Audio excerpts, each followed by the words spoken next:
আসসালামু আলাইকুম সবাইকে। অবাধ্য প্রণয় গল্পের 2 নাম্বার পার্ট। তো যারা এখনো প্রথম পার্ট দেখেননি তারা দেখে আসতে পারেন। তো বেশি কথা না বলে চলুন গল্প শুরু করা যাক। ভোরে হঠাৎই ঘুম ভেঙে যায় রাইসার। জানলার ফাঁক গলে ঢুকে পড়া ফিকে আলোটা চোখে লাগে প্রথমে। ঘরটা তখনও আধো অন্ধকার, তবে রাতের গাঢ় ভাবটা আর নেই। দেয়ালে ঝুলানো ঘড়ির টিকটিক শব্দটা এই নীরব ভোরে অদ্ভুতভাবে অস্পষ্ট শোনা যায়। দূরে কোথাও আজানের শেষ ধ্বনি মিলিয়ে যাচ্ছে বাতাসে, তার সাথে মিশে আছে ভোরের ঠান্ডা হওয়ার মৃদু স্পর্শ। খাটের পাশে রাখা টেবিলের ওপর অগোছালো বই খাতা, আধখোলা কলমের ঢাকনা, সবকিছুতেই যেন রাতের ক্লান্তির ছাপ। পর্দাটা একটু নড়ে উঠছে, বাতাসে হালকা দুলে দুলে। বাইরে থেকে মাঝে মাঝে পাখির ডাকে ভোরের উপস্থিতি টের পাওয়া যায়। ঘরের কোণে রাখা আলমারিটা ছায়ার ভেতর দাঁড়িয়ে আছে নিশ্চুপ, তার উপর রাখা ছোট আয়নায় আবছা প্রতিচ্ছবি ধরা পড়ে। রাইসা কিছুক্ষণ চুপচাপ শুয়ে থাকে, বুকের ভেতর একটা অজানা অস্থিরতা, আবার সেই সাথে ভোরের শান্ত পরিবেশে এক ধরনের নীরব প্রশান্তিও।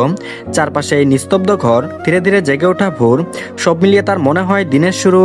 রাইসা ওয়াশরুম থেকে ফ্রেশ হয়ে অজু করে আসলো। রুমের এক কোণে বিছানা ছিল, সেটা ফ্লোরে পাতিয়ে নামাজ পড়ে নিল। কারো প্রতি তার কোনো অভিযোগ নেই, থাকবেই বা কি করে। বেঁচে আছে, এর চেয়ে বড় বিষয় কোনো এতিমের থাকতে পারে? অন্ধকার কাটিয়ে ফর্সা হতেই রাইসা ঘর থেকে বের হয়ে গেল। যদি নিচে থাকে, প্রয়োজন হয় কিছু করতে হয়।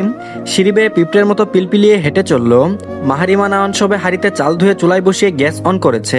রান্নাঘর থেকে সিঁড়ির দিকে নজর এলো একটি মেয়ে, যার চলন ধরন বলে দেয় এত নরম মেয়ে। সফেদ নীল একটা থ্রি পিস যেন পড়েছে, কারুকাজ খুব কম হলেও শরীরে ফুটে উঠেছে 100-তে 100। এমন মেয়ের রূপ দেখে মেহেরিমা নওয়ান কিছুক্ষণ কল্পনার জগতে বস্তি বানিয়েছেন। হঠাৎ রাইসার কাপা কাপা মিনমিনে গলার স্বর সেই স্বপ্নের অনুভূতি সমুদ্রের জোয়ারে এসে ভেঙে দিল। নিজেকে সামলে নিয়ে জিজ্ঞেস করলো, কিছু বলবে? রাইসা আলতো করে বলল যে জি, আমাকে বলুন কি করতে হবে, আমি করে দিচ্ছি। নতমস্তকে কথাগুলো বলে ওড়নার আঁচলে 2 হাত যুদ্ধের ন্যায় চালালো। মেহেরিমা এবার বাতির আলোয় কাছ থেকে খুঁটিয়ে খুঁটিয়ে দেখলেন রাইসাকে। মেয়েটা এত সুন্দর বলার বাইরে। অবশ্য অনেকেই আছে ধবধবে সুন্দর, কিন্তু ধবধবে সুন্দর হলে যে চেহারা ভালো হবে এমন নয়। কিন্তু এই মেয়ের চেহারা একদম আকর্ষণীয়, মায়াময়। পুরো চেহারায় সবাইকে সম্মোহন করার ক্ষমতা রাখে। মেহেরিমা যে ছেলের বউ পরিবর্তন হয়েছে, এতে তার বিন্দুমাত্র আক্ষেপ হলো না তার। যে পরিস্থিতিতে বিয়ে হলো, চেহারা দেখার সময় বা ইচ্ছে কোনোটাই ছিল না। অনিচ্ছায় নামও জিজ্ঞেস করা হয়নি, তাই আস্তে করে বলল, তোমার নাম কি? রাইসা বলল, রাইসা শিকদার ঋতু। এখনো মাথা নিচের দিকেই করে রেখেছে। মেহেরিমা বুকটা প্রশান্তিতে ভরে গেল। মেয়েটা নিশ্চয়ই জাদু জানে। ভাবতে ভাবতেই বলল, তুমি গিয়ে ফ্রেশ হও, যাও, আমি কাজ করে নিচ্ছি। রাইসা বলল, জি, আমি ফ্রেশ হয়েছি। মেহেরিমা নওয়ান বলল, তাহলে শাড়ি পরনি কেন? প্রশ্নে থতমত খেয়ে বুকা বুকা চোখে তাকিয়ে বলল, আসলে আমি শাড়ি পরতে পারি না। বলে আবারও মাথা নোয়ালো। মেহেরিমা নওয়ান মনে মনে ভাবল, শাড়ি পরতে পারে না বুঝলো, কিন্তু তার সামনে এমন মাথা নামিয়ে রাখার কি আছে।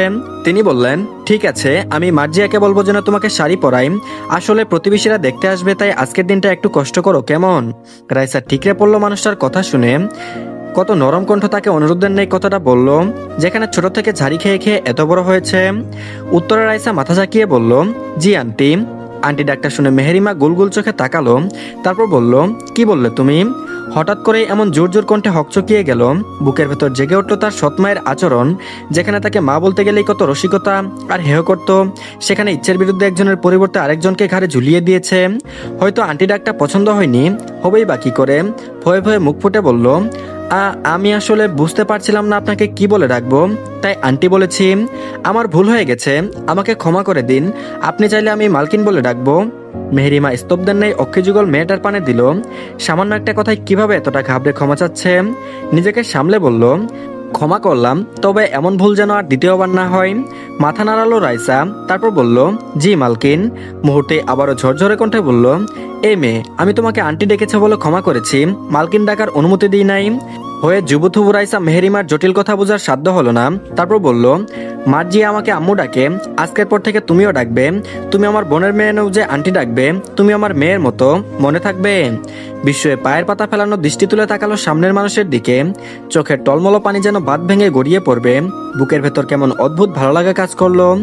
এই ভালো লাগার মনে অন্যরকম, যেখানে নাবিলা বেগমকে মা ডাকতে চাইতো সারাদিন কাজ করিয়ে দেওয়ার বিনিময়ে, সেখানে এই ভদ্রমহিলা অনায়াসে কি সুন্দর করে বাক্য ছুড়ল, মার্জিয়া আমাকে আম্মু ডাকে, আজকের পর থেকে তুমিও ডাকবে। তুমি আমার বোনের মেয়ে নয় যে আন্টি ডাকবে, তুমি আমার মেয়ের মতো, মনে থাকবে। রাইসা কথা বলার শক্তিটুকু পেল না আনন্দে, উৎফুল্ল হয়ে বলল, সত্যি আপনাকে আম্মু বলে ডাকতে পারবো? মেহেরিমা অবাক নয়নে দেখলো রাইসাকে। সামান্য আম্মু বলার অনুমতি দিলে কেউ এতটা উৎফুল্ল হয়? আগে কাউকে দেখেনি। আগ বাড়িয়ে আর কিছু বলতে গেল না, এখন তার রান্না করতে হবে। আত্মীয় স্বজন কাউকে দাওয়াত করেননি বলতে গেলে করতেই পারেননি। প্রথমে গিয়েছিল বেড়াতে, সেখানে প্রস্তাব রেখেছিলেন, মেয়েকেও দেখেছে। যাই হোক, পছন্দ হয়েছে বলে ছেলেকে বিয়ে দেওয়ার তাড়া দিয়ে এমন দুর্ঘটনা ঘটে গেল। তবে তিনি এখন এটাকে দুর্ঘটনা বলে মনে করেন না, এটা তার নসিব এবং উত্তম নসিব। তিনি বললেন, হ্যাঁ তুমি এখন যাও, কাল থেকে না খাওয়া নিশ্চয়ই অনেক খিদে পেয়েছে। ছেলেটার চিন্তায় আছি, কোথায় গেল কি জানি, তাই তোমার খোঁজ রাখতে পারিনি। রাইসা বলল, এভাবে বলবেন না আম্মু, আমি কিছু মনে করিনি, আর আমিও আপনাকে সাহায্য করে দেই, দয়া করে না করবেন না। মেহেরিন বিপরীতে একটু হাসলেন। কোথায় তার মেয়ে নাকে সর্ষে তেল দিয়ে ঘুমোচ্ছে, আর এদিকে কালকেই বিয়ে আর আজকেই সাহায্য করার জন্য সকাল সকাল উঠে এসেছে। আর এদিকে মেহেরিমা বেগম ফোনের উপরে ফোন করছে, কিন্তু তার মহান ছেলে ফোন অফ করে রেখেছে। কাল থেকে তার কোনো খোঁজ নেই। দুশ্চিন্তায় জাহিদার ফাহিমকেও কল করেছে, কিন্তু সবার ওই একই কেস। এটাই বুঝতে পারছে না তিনজনের ফোনই একসাথে কিভাবে অফ। বলতে বলতে মাহতাব নওয়ান এসে পিছু দাঁড়ালেন, তারপর বলল, গিয়ে দেখো তোমার ভদ্রসভ্য ছেলেটার কাজ, ওদের ফোন থেকে খোঁজ পাবে বলে ওই দুটার ফোন অফ করে রেখেছে। স্বামীর কথায় মেহেরিমা কিছুটা দুশ্চিন্তার দিকে এগিয়ে গেল। প্রতিবেশীরা বউ দেখতে বাড়িতে আসবে, তখন যদি জানতে পারে ছেলে রাগ করে বউয়ের মুখখানা না দেখেই পালিয়েছে, তাহলে বিষয়টা দৃষ্টিকটু দেখায়। বাড়িতে যাই চলুক না কেন, সমাজে বা বাইরের সামনে তুলে ধরা বিষয়টা মেহেরিমার মোটেও পছন্দ নয়। এদিকে যে ছেলেকে নাগাল পাওয়া তার হাতের বাইরে। মাহফুজ নওয়ান বললেন, চিন্তা করো না, সে কতদিন পারে থাকুক সেখানে খুশি, এমনি চলে আসবে। বাইরের হাওয়া ওর জন্য এখন উপকারী। হাফ ছেড়ে ফোন রেখে দিল ড্রেসিং টেবিলের কর্নারে। এই ছেলেটা এত জ্বলায় যে তার চিন্তায় মায়ের হাই প্রেশারের দম। আর এদিকে মার্জিয়াকে শাড়ি পরিয়ে দিতে বললে মায়ের কথায় রাইসা রুমে টুকা মারে। অমনি যে বড় বড় ঝটকা খেয়েছিল, এখন মনে হয় স্বপ্ন দেখছে। বিশ্বসুন্দরী এখন তার ভাবি, এটা ভাবতেই গর্বে বুক ফুলে উঠল। নিজেকে সুন্দরী ভাবির একমাত্র ননদিনী ভাবতে একরাশ ভালো লাগা ছড়িয়ে গেল অন্তরের গহীনে। মার্জিয়া দেখে কাচুমাচু করা রাইসা যেন দম বেরিয়ে গিয়েছিল।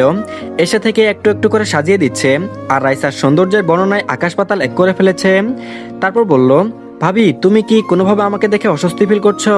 রাইসা আমতা আমতা করে বলল, আপু আমি তোমার অনেক ছোট, তুমি আমাকে নাম ধরেই ডেকো। মার্জিয়া বলল, ওহো সেটা হচ্ছে না তো। ছোট হয়েছে তো কি হয়েছে, তুমি জানো আমার ভাইয়া আমার থেকে গুনে গুনে 11 বছরের বড়। ভাইয়ার বউকে অবশ্যই সম্মান দিতে হয়, আর আমিও তাই দিব। সম্ভবত আমাদের বয়স তেমন দীর্ঘ নয়, 2-3 বছর ছোট বড়, আর এটা স্বাভাবিক, বুঝেছ? মার্জিয়ার সব কথার মাঝে একটা কথাই কানে বাজলো, তুমি জানো আমার ভাইয়া আমার থেকে গুনে গুনে 11 বছরের বড়। রাইসা স্তব্ধ বিমূর। তাহলে রাইসার চেয়ে 13 বছরের বড়, তাহলে তো 29 চলে। এই সময় মানুষ কত বয়স্ক হয়ে যায়, ভাবতেই যেন কষ্টে দলা পাকছে। শুনে তার সৎমা তাকে জোর করে একটা বয়স্ক লোকের সাথে বিয়ে দিয়ে দিল। হঠাৎ করে মেহেরিমা নয়নের ব্যবহার মনে হতেই সব খারাপ লাগা শেষ হয়ে গেল। এই তো মার্জিয়া আরো বড় হয়ে ভাবি ভাবি মুখে ক্ষয় ফুটছে। সামান্য বড় বয়সে বড় বলে চিন্তা ভাবনা পাল্টাতে পারে না। দুনিয়ার জীবন আর কয়দিন, হোক না বুড়ো স্বামী, তাতে কি? শাড়ি পরিয়ে আয়নার সামনে দাঁড় করাতেই রাইসার চোখ কপালে। কোনটায় নেমে এলো বিস্ময়কর ভাব। কিং কর্তব্য বিমূঢ় তার চাহনি। নিজেকে এমনভাবে কোনোদিন আয়নায় দেখেনি। এত বড় আয়না দেখে মনে পড়লো তার রুমে ছোট এক হাতে একটা আয়না আছে, সেখানে চোখ মুখ সম্পূর্ণটা প্রতিফলিত হয় না। সৎ মায়ের রুমে আছে, ড্রেসিং টেবিলের সেই আয়নায় মুখ দেখার সৌভাগ্য কেন? সেই রুমে প্রবেশ তার জন্য নিষিদ্ধ পল্লী। সেখানে এত বড় একটা রুম তাকে থাকার জন্য দিয়েছে। চোখ থেকে অজান্তেই দুফোঁটা অশ্রু গড়িয়ে পড়ল। হয়তো এই একবেলা ভালোবাসার ভেতরটা স্বপ্নের জায়গায় মনে হলো। বসার ঘরটা আজ একটু আলাদা রকম ব্যস্ত। পরিপাটি করে পাতা সোফাগুলোতে একে একে বসছেন প্রতিবেশী মহিলারা। কারো হাতে পানদানি, কারো মুখে চাপা কৌতূহলের হাসি। ফিসফিস করে কথা চলছে, মাঝে মাঝে হালকা হাসির শব্দে ঘরটা ভরে উঠছে। চোখগুলো বারবার দরজার দিকেই যাচ্ছে। যে মেয়েটিকে দেখতে এসেছেন সে কখন আসবে? ঘরের কোণে সাজানো ফুলদানি আর পরিষ্কার পর্দা যেন মুহূর্তে গুরুত্ব আরো বাড়িয়ে দিচ্ছে। একজন আরেকজনকে কানে কানে বলছেন, শুনেছি মেয়েটা খুব শান্ত। কেউ আর মাপঝুকের চোখে চারপাশ দেখছেন। ঘর, আসবাব, পরিবেশ, চা আসতেই কথা একটু থামে, কাপের শব্দে নীরবতা ভাঙে। এই অপেক্ষার ভেতরে জমে উঠেছে বউ দেখার সেই চেনা আবহ। একজন বলে উঠল, কি গো মেহেরিমা ভাবি, কই তোমার ছেলের বউ? আর কত অপেক্ষা করাবে? আমাদের তো বসিয়ে রেখে মাথা ধরিয়ে দিলে। এদিকে তোমার ছেলের বউয়ের মুখ দর্শন করার ভাগ্য কি আছে আমাদের? সবাই আবারও ফিসফিস করে বলছে, দেখো গিয়ে মেয়েটা হয়তো কালো, তাই চড়া মেকআপ করতে এত দেরি হচ্ছে। কথাটা ধীর হলেও মেহেরিমার সূক্ষ্ম কানে পড়লো। মুচকি হাসলো। তার চাঁদের টুকরো বউকে কিনা মেকআপের আস্তরণ বলছে। তবুও সবার উদ্দেশ্যে বলল, আর ভাবিরা একটু অপেক্ষা করুন, এক্ষুনি আসবে। বলতে বলতে চোখ পড়ল সিঁড়িতে, ওই যে আমার ছেলের বউ এসে গেছে। মেহেরিমার কথা তাক অনুযায়ী সবাই নজর রাখলো সিঁড়ি দিয়ে আসা কপাল পর্যন্ত ঘুমটা দেওয়া লাল টুকটুকে শাড়িতে হেঁটে আসছে এক দৃষ্টিকারী পরী। সবার চোখ রসগোল্লার নেই বড় বড়, সাথে ঠোঁট খুলে হা করে আছে। মেহেরিমা হালকা কেশে সোয়াবের উদ্দেশ্যে জোর করে বলে উঠল, তোমরা এভাবে হা করে আছো কেন? মশা তো অনায়াসে মুখের ভিতর যাবে, তাহলে মিষ্টি খাবে কি করে? সবাই চমকে যে যার মতো করে নড়েচড়ে বসলো। এতক্ষণ অনেকেই অনেক কথা বলেছে, যার অল্প কিছুই মেহেরিমা শুনেছে। নিজেদের কথাই নিজেরা আরেকটু শক্ত রাখতে বলল, দেখো গিয়ে কত কেজি ময়দা মেখেছে, তাহলেই বুঝতে পারবে। তাল মিলিয়ে আরেকজন বলল, হ্যাঁ আগে কাছে আসুক, তারপর দেখবো কোনটা সত্যি আর কোনটা মুখোশ। রিনরিনে হেঁটে ওদের সামনে গিয়ে আলতো করে সালাম দিল। কাছাকাছি দু একজন শুনলো কিনা সন্দেহ, সামনের একজন সালামের উত্তর নিয়ে বসতে বলল। রাইসার হাত ধরে সোফায় বসালো মার্জিয়া। অনেকেই মাশাল্লাহ মাশাল্লাহ বলে উঠলো। তার মধ্যে কয়েকজন আছে যারা এরর কথা একে ওকে লাগায়। গানই তো আছে, এক জাতের নারী আছে শুধুই পান খায়, এই বাড়ির কথা নিয়ে ওই বাড়ি লাগায়। ঠিক সেরকম আছে কয়েকজনের স্বভাব। একজন তো উঠে দাঁত বের করতে করতে রাইসার পাশে গিয়ে বসলো, তারপর বলল, তা তোমার নাম কি মেয়ে? রাইসা বলল, জি রাইসা। মহিলাটি বলল, বাহ ভারী মিষ্টি নাম তো, ঠিক তোমার মতোই। বলতে বলতে গালে হাত দিল। হাত এনে সামনে রাখতেই হতাশ, সামান্য ক্রিমও মুখে লাগায়নি মনে হলো। হতাশ হয়ে রেগে নিজের স্থানে গেল। ঠিক আগের নেই ফিসফিস করে জবাব দিল, মেয়ে মেকআপ তো দূরে, মুখে পাউডারও দিয়েছে কিনা সন্দেহ। সবার চোখে বিস্ময়, হাসি হাসি কয়েক কথা বলে ধরফরিয়ে বের হলো। যাবার সময় কয়েকজন মেহেরিমাকে বলল, তুই রত্ন পেয়েছিস মেহেরিমা, যত্ন করিস। উত্তরে মেহেরিমা শুধু হাসলো। ফিরে তাকালো সোফার এক কোনায় লেগে থাকা ভয় ভয় চেহারা রাইসার পানে। সেই মার্জিয়াকে বলেছিল যাতে কোনো প্রকার বাহ্যিক আস্তরণ না লাগায় মুখে। তার ছেলের বউ এমনি চাঁদ, তাতে অন্য কিছু লাগিয়ে চাঁদে দাগ না লাগাতে। আর প্রতিবেশীরা কেমন সেটা জেনেই ভেবে এই কাজ আরো বেশি করাম। তো ধন্যবাদ সবাইকে। কেমন লাগলো গল্পটি?